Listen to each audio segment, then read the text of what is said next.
Welcome to Engineering Influence, a podcast from the American Council of Engineering Companies. And we've been away for a while. We haven't really put out a show because we've been very busy getting ready for a couple of things. First is Fall Conference, which is really days away. Amazingly, time has flown, and we are looking at October 15th through the 18th in Austin, Texas, getting a great program together for that. We're hard at work getting all the details together, so when you get there, it will be a fantastic event. Registration is still available. www.acec.org/FC for Fall Conference. You can register, you can look at the speakers, you can look at the schedule, but we'd love to see you there in Austin, Texas with us. The other two items that we've really been focused in on. First is the R&D amortization issue, which is a massive issue for our industry and all industries that are engaged in research and development. We have been working to really get together all the constituent pieces that we need to do kind of an advocacy communications campaign on this issue that's really focused in on what the engineering industry needs in a fix for the 5-year amortization of R&D expenses. And you're going to hear a lot more about that at Fall Conference. So I really do encourage everybody to register and to attend. And of course, the elephant in the room. We're recording this podcast on Friday, the 29th. And we are really hours away from a government shutdown. And it seems as though it's going to play out that way. And to talk about it and what it means, the impacts that a government shutdown would have on the industry, very pleased to be joined by Matt Reiffer from our advocacy team, and to give us a little bit more perspective and some clarity on what seems to be a very confusing and ever-changing situation in the House. So, Matt, can you give us kind of a Cliff Notes version of how we got here and what here is exactly right now as we speak? Yeah, absolutely. So you'll recall back in the springtime, the first major issue that Congress and the White House had to deal with was the debt limit. We were approaching the borrowing limit for the federal government. And in the absence of a deal there, we would have faced a fiscal default on our financial obligations. So that was a real financial crisis. Thankfully, Speaker McCarthy and Republican leaders in the House were able to reach a deal with the administration and then pass that deal on a bipartisan basis called the Fiscal Responsibility Act. And in addition to raising the borrowing limit, what that deal did included a number of budget cuts and other budget savings measures that Republicans had insisted on, including spending caps for the next two federal fiscal years, 24 and 25. And at the time, the projection was that agreement on spending caps would facilitate a much more orderly and efficient appropriations process. So those annual spending bills would move through because everybody's working from the same overall spending framework. But that changed over the summer. Fiscal conservatives in the House did not like the deal that the Speaker cut with the president, and so insisted on additional reductions. So House appropriators then drafted their spending bills at significantly lower levels below those caps that were agreed to. And their argument was a ceiling isn't a floor. Just because that's the amount you can spend doesn't mean you have to spend that. And so we want to see additional spending reductions. But the Senate committee moved forward with bills under that overall spending limit, and in fact went over the limit with some emergency designations. So now you've got the House and the Senate who are drafting bills that are over $100 billion apart in total spending. So now we're coming up to the end of the federal fiscal year this weekend. September 30 is when the current appropriations laws will lapse. And then in the absence of some kind of stopgap measure over the weekend, come Monday morning, we will have a partial government. Yeah.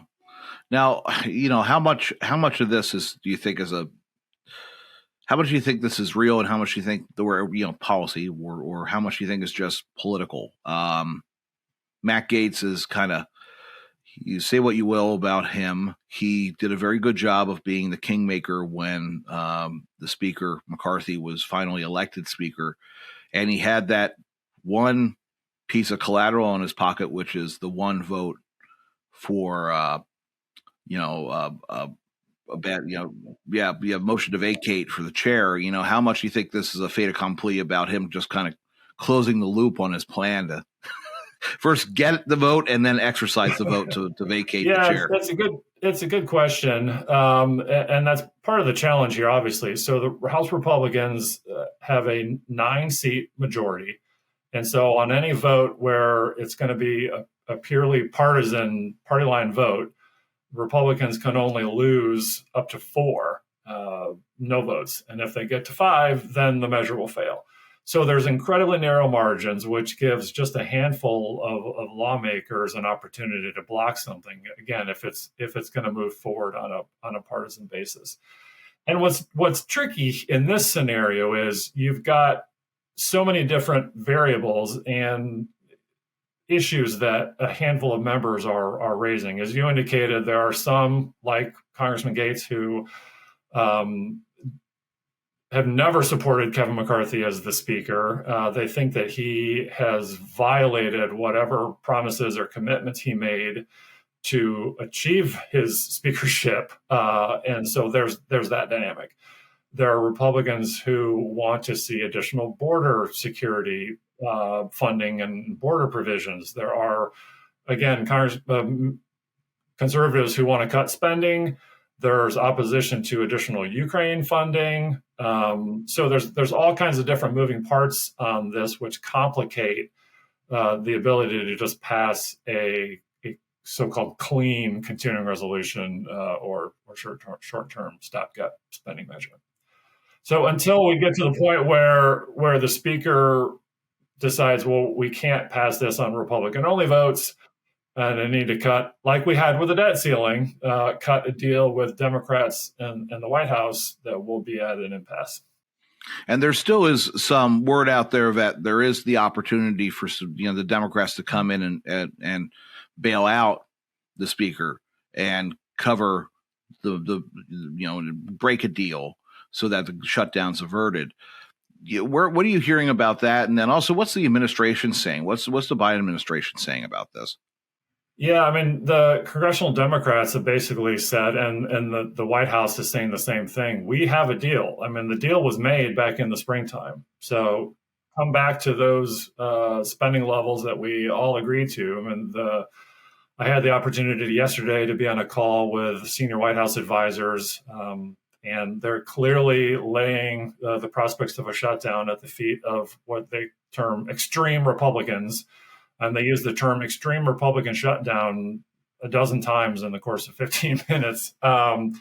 So yeah, they're clearly emphasizing that 4 of the 5 corners, House and Senate, Democrats, and even Senate Republicans, and obviously the White House, have all been on board with where the spending levels need to be. And so let's go back to the deal and work together on a bipartisan basis. And Democrats may have other demands, to get Republicans out of this, but that fundamentally they're loath to impose additional spending cuts or other policy changes outside of what the deal was back in the spring. So let's talk about impacts, because the government shutdown is not, a partial government shutdown is not exactly, it's not the kind of thing where it's just switching off a light switch, right? There are, government is a complicated beast, interactions with the federal and state governments, of course, with DOTs, federal projects versus federally funded state projects. How do you see this kind of really affecting the industry if we do enter a shutdown over the weekend? What are the most immediate effects, and what are the ones that, our member firms should really be looking out for? That was part of the discussion with the White House advisors on the call yesterday, and they've been putting out additional statements and really emphasizing the significant short-term disruptions. I mean, the official term here is a lapse in appropriations. So as you said, it's not a sort of clean-cut kind of thing. It kind of depends on the agency, where its funding levels are coming from, whether they have other sources of funding, those sorts of things. But I mean, the point that they're emphasizing is the lapse in appropriations is going to have significant short-term impacts.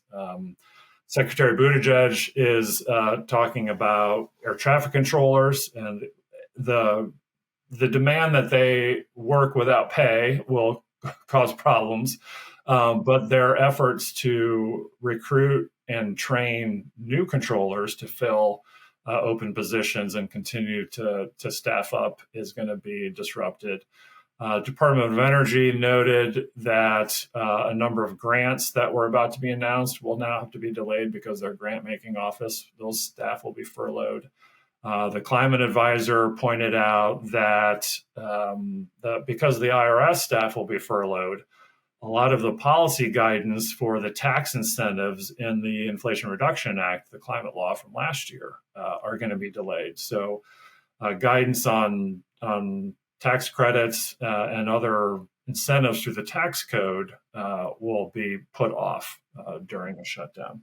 So, and then the permitting agencies, EPA, the Department of Interior, and other resource agencies, they're not going to be able to process infrastructure permits. And I think that's where our folks, our members in the A&E industry will really feel the pinch right away. That as those things are moving through the regulatory process, that there's not going to be anybody on the other end of the call or the other end of the computer to respond to those. And the longer this drags out, the more and more disruptive that will be.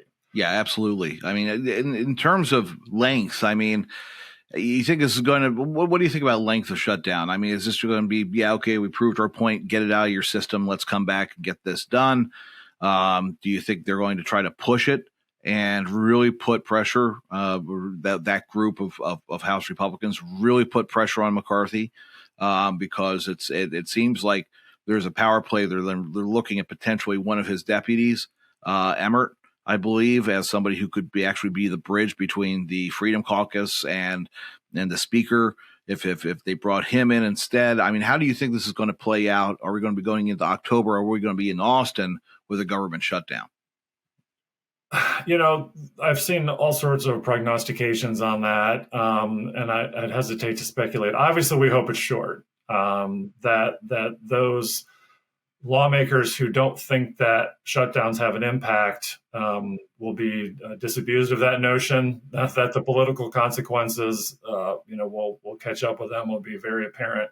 As history has shown, the parties that insist on shutdowns or facilitate shutdowns tend not to get what they want. It imposes a lot of disruption and a lot of pain, but there are no concessions and no wins and no policy changes that come out of this exercise. So, the hope is they kind of get it out of their system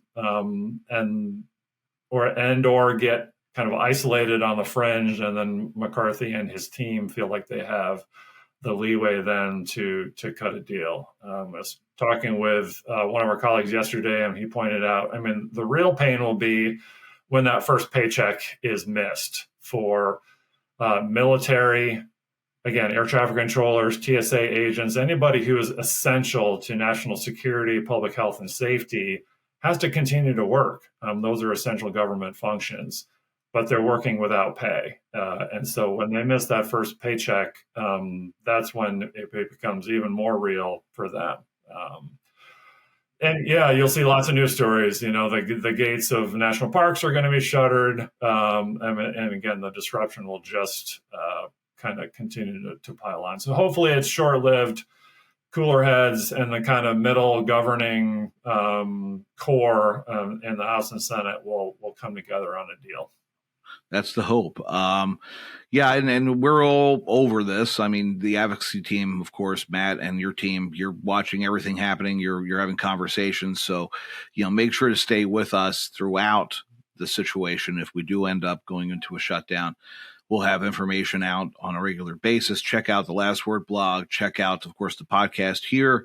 Coming up, leading into the convention, we're going to be doing podcasts at convention. Really encourage everyone to take a look at those. We'll be trying some new things as well. But yeah, stay with us because we'll be putting out information to our member organizations and to our member firms as we get it. And if you have any questions, feel free to reach out to us at ACEC. Just go up on our website and you'll see the contact information. Send us a message and we'll get back to you. So, Matt, thank you very much for being there with us and watching this whole thing, this madness. It's nothing like a government shutdown. It makes no sense. It's history repeating itself. No one wins, but somehow we always seem to find ourselves back into this situation. It's really something. Yeah, hopefully we'll have good news. I know they're going to continue to work over the weekend. There's some movement both in the House and the Senate on some potential votes, but they still seem pretty far apart at this point, unfortunately. So, but yeah, we'll report back early next week on where we are. Great. Matt, thanks again. And this has been another episode of Engineering Influence, a podcast from the American Council of Engineering Companies. And we will see you next time and see you in Austin this October. Take care.